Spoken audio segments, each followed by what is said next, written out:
we've seen an average of a 65% cost reduction across end-to-end production using AI methodologies. We've also seen a 90% time reduction.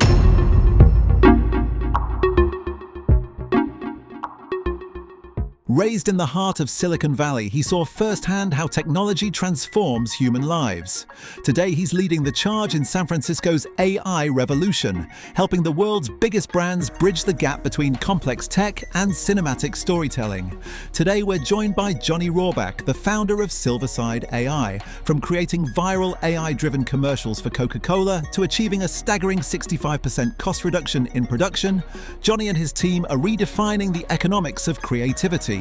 We're diving into why iteration is infinite with AI, the proprietary workflows that turn off-the-shelf tools into AI weapons, and the lighthouse client strategy that helped them land a global giant through cold outreach. In traditional marketing and traditional video production, like months of production and millions of dollars. This is the beauty and the pain of AI, is that iteration can really get exactly what you want. How you are really dealing with this type of videos and how you are producing that level of quality using the current tools. Our job is to create this really smooth driving or walking experience where we fill in all those cracks so that you don't have to guess about where to put your feet. A founder approaches you and they want to cut down their kind of manual efforts, or they want to save some money or save some time. How do you analyze their business and how do you suggest what kind of automation?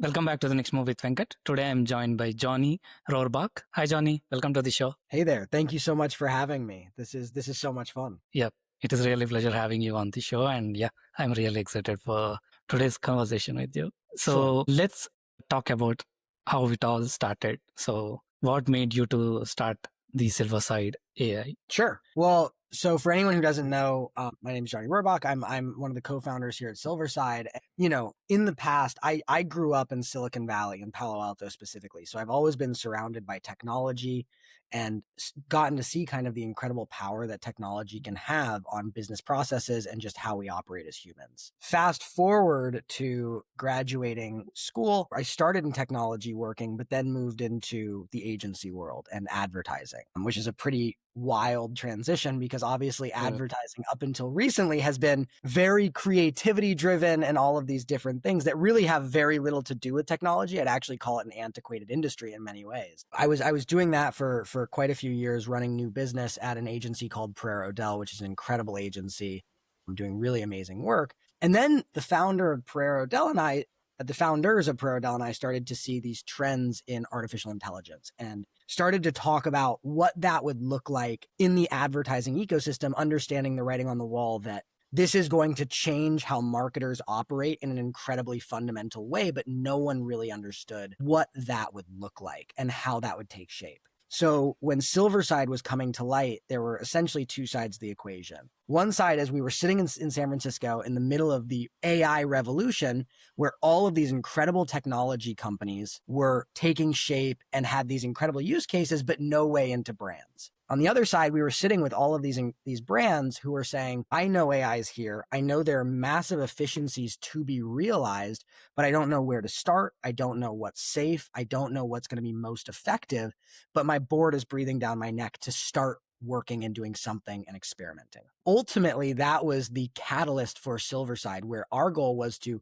bridge the gap between these two disparate parties and act as the service layer between all of these different technologies that could do incredible things and all of these brands that needed to move those through their procurement and create actual use cases that they could work with.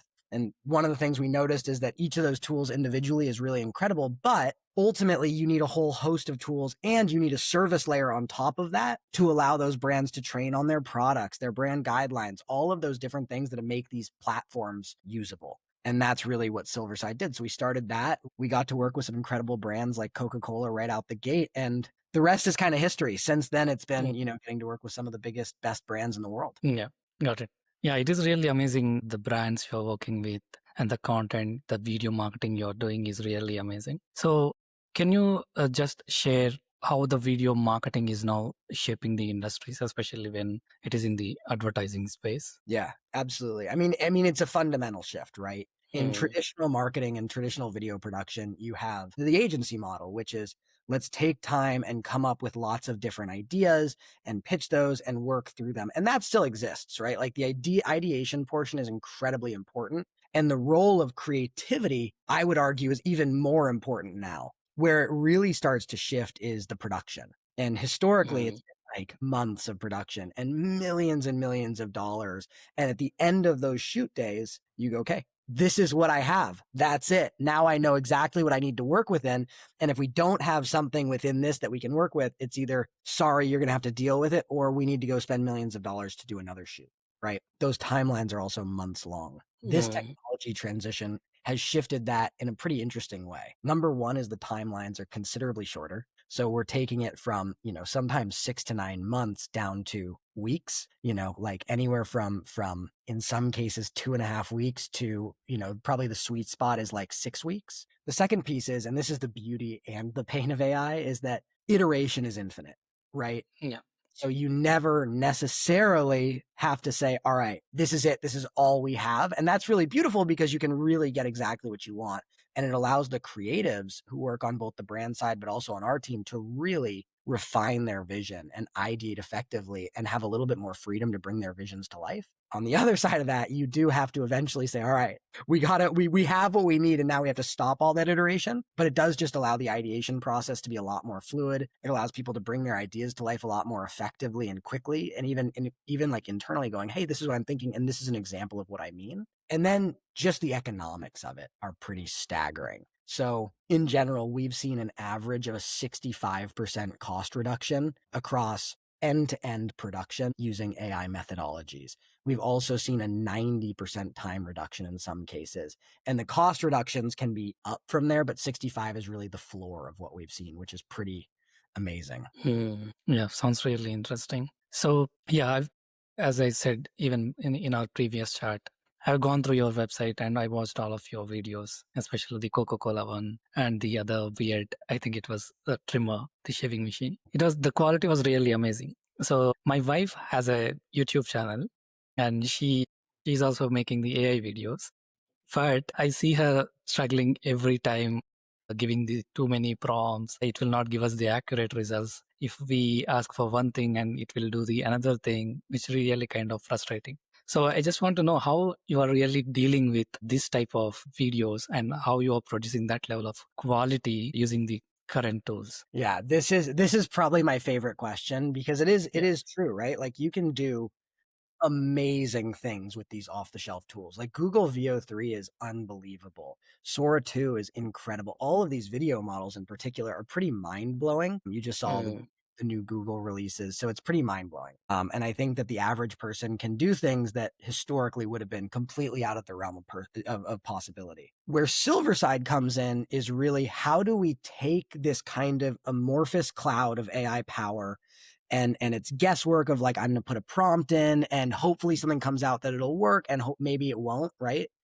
And really hyper focus those outputs. And this is where our proprietary tooling and our workflows come in. We have incredible teams of engineers and creative technologists who create these workflows, stringing together lots of different pieces of the puzzle, from product fidelity and training LoRa models and things like, and small scale models on products, to brand guideline training, to in highly regulated industries, having all of the regulatory compliance guideline trained. Then you build these mm, workflows that string together multiple different of our partner APIs and platforms, as well as some of our own proprietary tooling around video versioning or model training or whatever it is, to then get hyper specific outputs. And so instead of just sitting there and prompting all day long, which I think is what many people probably assume we do to get to those Coke ads, there's actually a really robust engineering undertaking that's happening in the background to string together multiple tools, functionalities, and get very specific outcomes. The other piece of this that I always kind of try and mention is what's really cool is that once we've built those workflows, trained those models, And I'll also mention all of this is indemnified, and we do it with all of our partners to make sure that there's not IP infringement. We don't want to step on the back of anyone. We want to work with artists.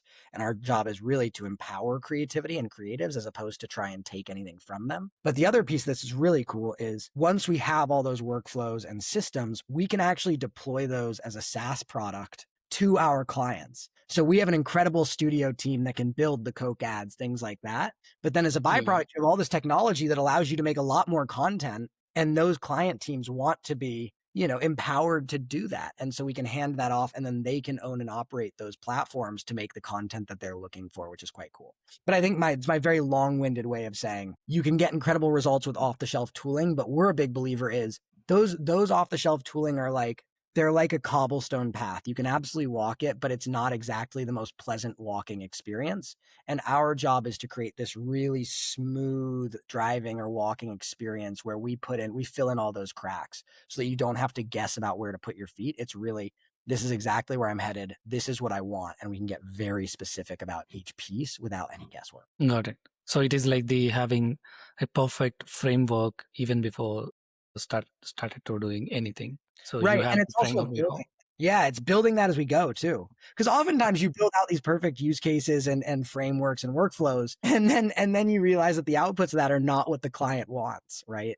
So part of this is sitting with the clients, understanding what they want, what the desired output looks like, and then making sure that for every single piece of that, we build scalable infrastructure so that we can do it more effectively and cost efficiently, but then they can ultimately own and operate that. Got it. Yeah, makes sense. And do you only work with specific niches, or are you working with even more broader industries now, or what is your kind of workflow looks like now? The really lucky thing about the industry that we're in, marketing, is that it's universal. So we really try not to limit ourselves in terms of we'll only work with, CPG and automotive, because every company to some extent needs to market themselves, right? Sometimes there's things that are just so infrastructural and it's so B2B that we probably don't step into those spaces, although we have done fairly substantial B2B work. But in general, you see our clients range from massive tech companies all the way to CPG companies to jewelry companies to automotive. So it really can go kind of to any industry. And the beauty is that this language that we're building and speaking is fairly universal. Everyone needs to get their brand in front of people. Everyone wants to have really high quality creative, and everyone wants to drive legitimate business results with that marketing without having to spend massive amounts of money that you may or may not have. Not. And you also help the businesses with the AI automations and the AI workflows, right? So That's exactly. When it comes to if a brand approaches you, or if a founder approaches you and they want to cut down their kind of manual efforts, or they want to save some money or save some time. Right. So how do you analyze their business, and how do you suggest what kind of automation or what kind of tools are suitable for that particular business? Yeah.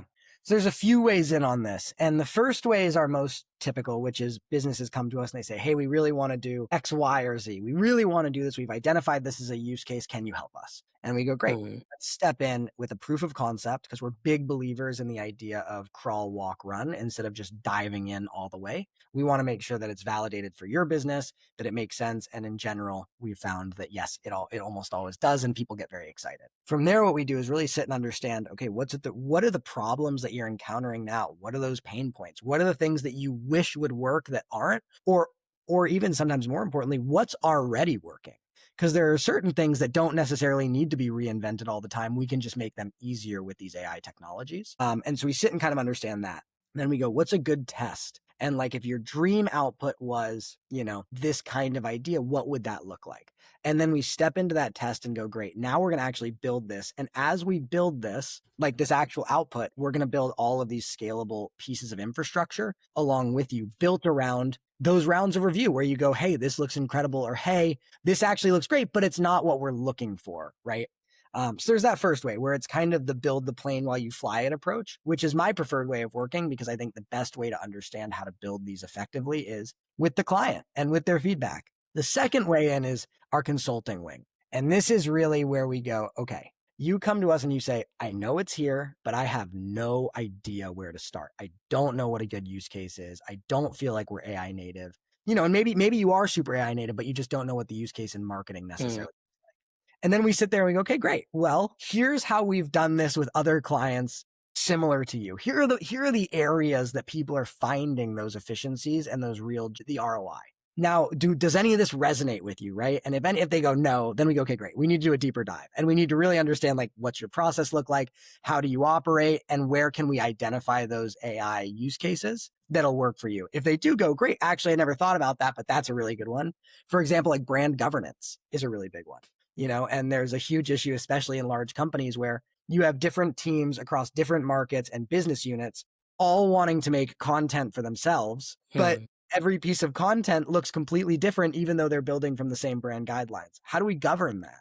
Like the kind of unsexy things like that, all the way to let's make a Coke ad that's going to go play in Piccadilly Circus and go crazy. And I think that there's that broad spectrum. But the two ways in are, you have an idea of a use case, let's build the plane while we fly it. And the second way is we're going to consult first, identify those use cases, and then move to option number one, which is build the plane while we fly it over that POC. Yeah, sounds good. In continuation to that discussion, so in your vantage point, what is the real toughest challenge for any type of business now when it comes to implementing the AI solutions or even the automations or even into their marketing for their business? Yeah. This answer is not always the most fun answer, but the hardest part, honestly, at this point, in general, is procurement. I mean, like, you're trying to move a lot of new technology into these giant legacy businesses, and their procurement teams are going, we don't really know how to do this. Like, we don't know how to evaluate this as an offering. Their legal teams are going, okay, how do we do this safely and effectively without ruffling feathers? Their brand teams are going, let's move really fast because we want to do this tomorrow. And so just getting the onboarded piece is really hard. And I think that because it's so new, everyone starts from a place of distrust. They're going, okay, I've read the articles. I feel you need to prove to me that this is safe and effective versus, the other way around, where it's like, I'm all in. Now we'll cover all this other stuff later, right? So I think that in general, what we've spent a lot of time figuring out is how can we move people through this process in a way that gets them the tooling they need, but also hopefully educates them a little bit about, like, how to operate as an AI native organization. What is safe? What isn't safe? More importantly, how do you operate? How do you make sure that you're not infringing on IP and not stepping on the backs of people who have put the work in? Like all of those pieces. And I think that education and procurement is where people really struggle in implementing these tools, and it slows people way down. The other piece of this is really, like, there's this mental challenge of adopting AI where traditionally you get a tool, it works immediately or it doesn't. And if it doesn't work, that was a huge failure and a waste of money. And if it does work, it was great. In the AI world, experimentation is now the new norm. And I think that having people shift their mindset into, I'm going to try 10 different things, and if 9 of them fail, that's not a failure, that's a learning. Because understanding what's going to work for you is just as important as understanding what's not going to work for you. And so I think that mental shift that people have to undergo in adopting these technologies and understanding that mindset of experimentation is really challenging, but so important as you step into this world. Yeah, got it.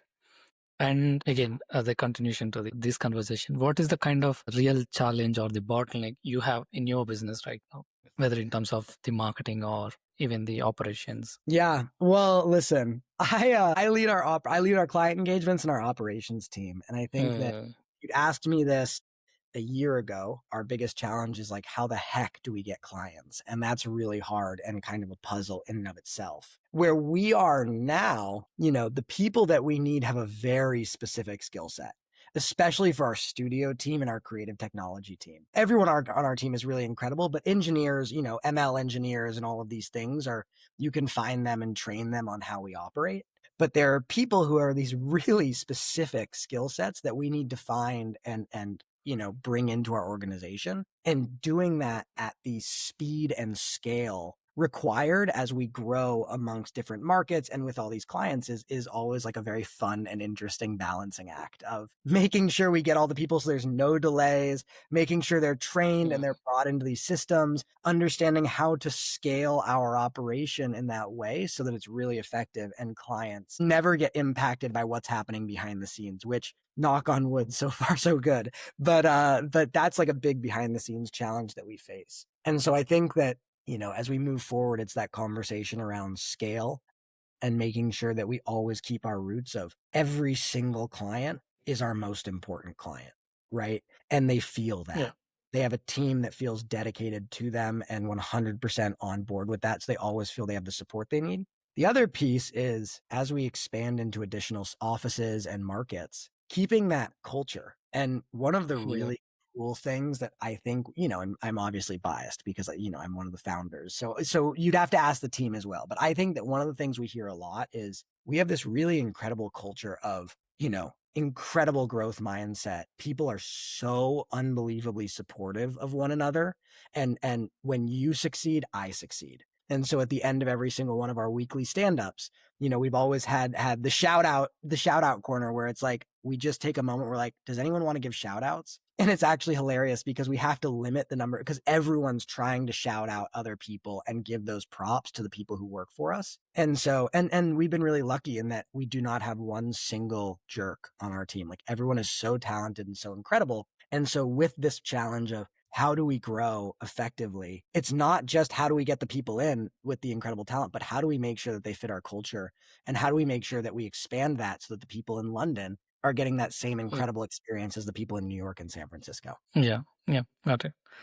Sounds like you are so lucky to have a wonderful team, because I feel like it is not a kind of everyone have the type of working culture or kind of encouraging, especially the encouraging working culture in the offices or the even businesses. So yeah, it sounds really amazing.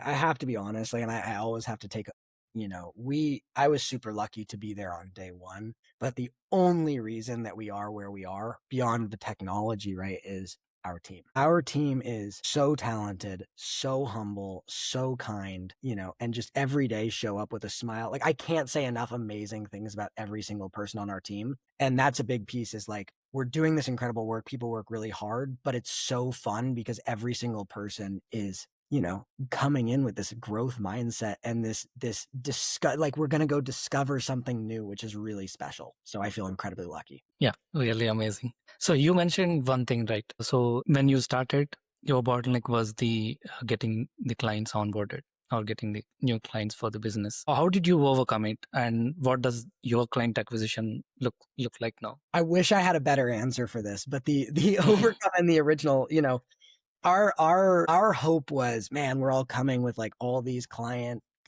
kind of relationships and all of that. So we should be able to capitalize on those. And I think we were probably overconfident in that area, right? Like thinking no big deal. And so for the first several months, it was a bit of a challenge. And ultimately, Hmm. we had to find lighthouse clients. I think that there's two ways of approaching it. And one is volume and going, I'm just going to get as many possible clients as I can and try and get revenue in that way and justify. And the other is, not necessarily that the volume doesn't have quality, but the other is going, I'm going to go after very select clients to get that lighthouse account that I can then tout as a use case to then get the volume afterwards. And so for us, we really approached it as the second, which is we want a big brand that we can step into that will ultimately give us the credibility we need to launch us into kind of anywhere we need to go. And for us, we got so lucky in that was Coke.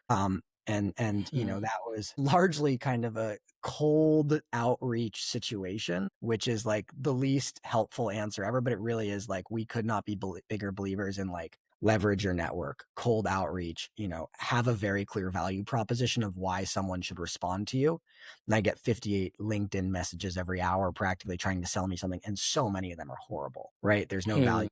There's no call to action. There's no clear, like, this is who you are and this is why you should talk to me. So we're big believers in that. Once we had that lighthouse client, even then it's still tough because you can't talk about them till the work launches. So you're still going, man, I'm working with Coca-Cola, but no one knows it. So you still have to kind of have that really quality driven approach. Then once our work with Coke launched at the end of last year, that was really what propelled us to where we are now. And we're so fortunate that their team, Pratik, and the entire team there were incredible in working with us and have been doing some really ground. Hmm. Now it's a little bit more, we just launched our holiday ad this year and the more business you get, the easier it is to win additional business. Our mentality is it's always day one. So like never get cocky, never feel like you can rest on your laurels, continually be trying to innovate and expand and make sure you're driving value. But it does get easier to have those initial conversations once you have a roster of clients, which has been really lovely. And now we get the opportunity to work with all sorts of people like Amazon,